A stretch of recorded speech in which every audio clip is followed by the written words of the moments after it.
It was a sunny afternoon in the quiet lakeside neighborhood where I lived.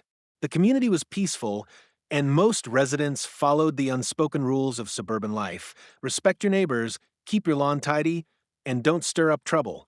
But all of that changed the moment Karen, a new resident and self proclaimed neighborhood enforcer, decided to make a scene. Karen had recently moved into the area, and from the start, she made her presence known. She constantly complained about everything from the lawn maintenance of her neighbors to the color of their mailboxes. However, it wasn't until one weekend that her complaints took a more extreme turn. On that particular Saturday, my friends and I were enjoying a day out on the lake. We were having a good time, laughing and splashing in the water, when we noticed a group of guests at Karen's house. They were also near the lake, but in a spot closer to Karen's property. At first, everything seemed fine, but then something unexpected happened. Karen suddenly stormed out of her house, fuming with anger. She pointed towards the lake, shouting at my friends and me for being too close to her property. We were shocked, as the lake was shared by all the residents and none of us were on private land.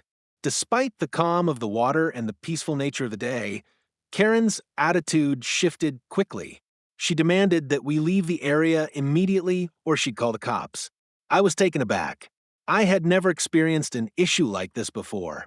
The lake had always been a shared space where everyone in the neighborhood could relax and enjoy.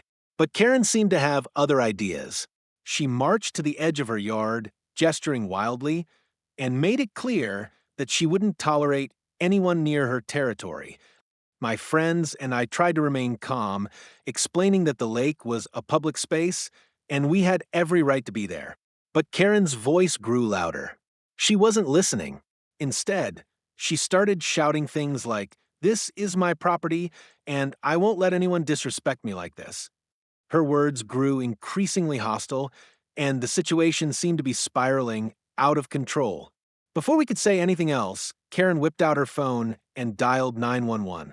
She reported that we were trespassing and causing a disturbance on her property. We tried to reason with her, but she wasn't having it. Her guests, who had been quietly sitting by the water, now became aware of the commotion and looked on, nervously whispering to each other. I could hear the tension building in the air as we continued to explain ourselves, but Karen was resolute. "You don't belong here," she snapped, "and you'll regret this when the cops arrive."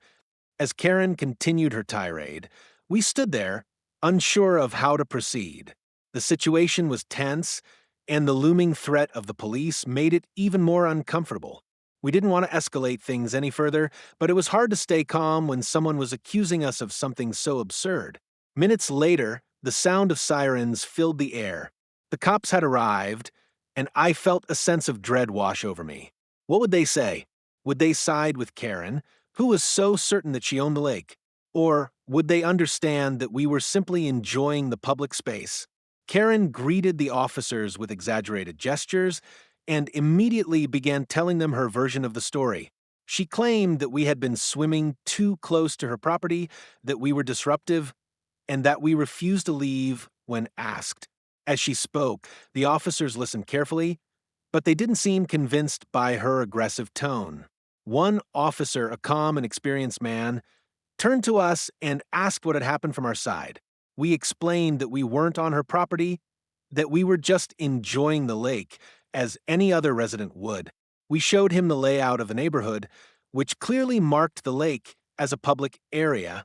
As Karen's guests looked on from a distance, the officer took a moment to assess the situation.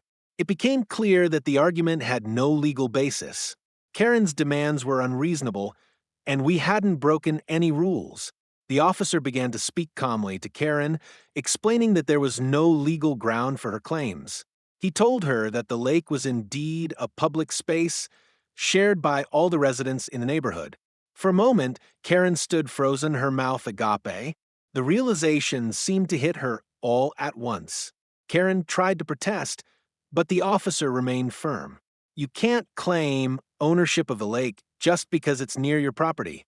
The neighborhood has shared access to it, and no one can be forced off without cause." His words were clear and concise, and they cut through the tension that had built up between Karen and the rest of us. But then came the kicker.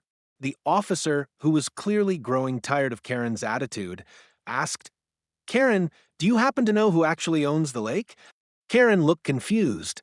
She had assumed she owned it, given her proximity. But the officer then pulled out a map of the neighborhood, pointing to the lake's ownership information. The lake is owned by the community association, not individual property owners. It's available to everyone who lives here, he clarified. Karen's face turned bright red as she processed the information. She had no idea that the lake wasn't hers to control. The officer added with a slight chuckle, "I think this misunderstanding is over now. Enjoy your day." Karen stood there, speechless, as the officers made it clear that we had done nothing wrong. My friends and I exchanged relieved glances as we watched the officers walk away. It felt good to know that the truth had come out, and Karen's attempt to control the lake had failed. As the cops drove off, Karen's guests stood up from their spot by the lake. They looked just as confused as she did, though they didn't dare say anything. The tension had finally lifted, but the damage was done. Karen's behavior had caused an unnecessary scene, one that could have been avoided had she simply understood the rules. But instead, she had tried to intimidate and control the space that belonged to the entire community. In the weeks that followed, Karen's reputation in the neighborhood began to shift. People who had once been cautious around her started avoiding her entirely.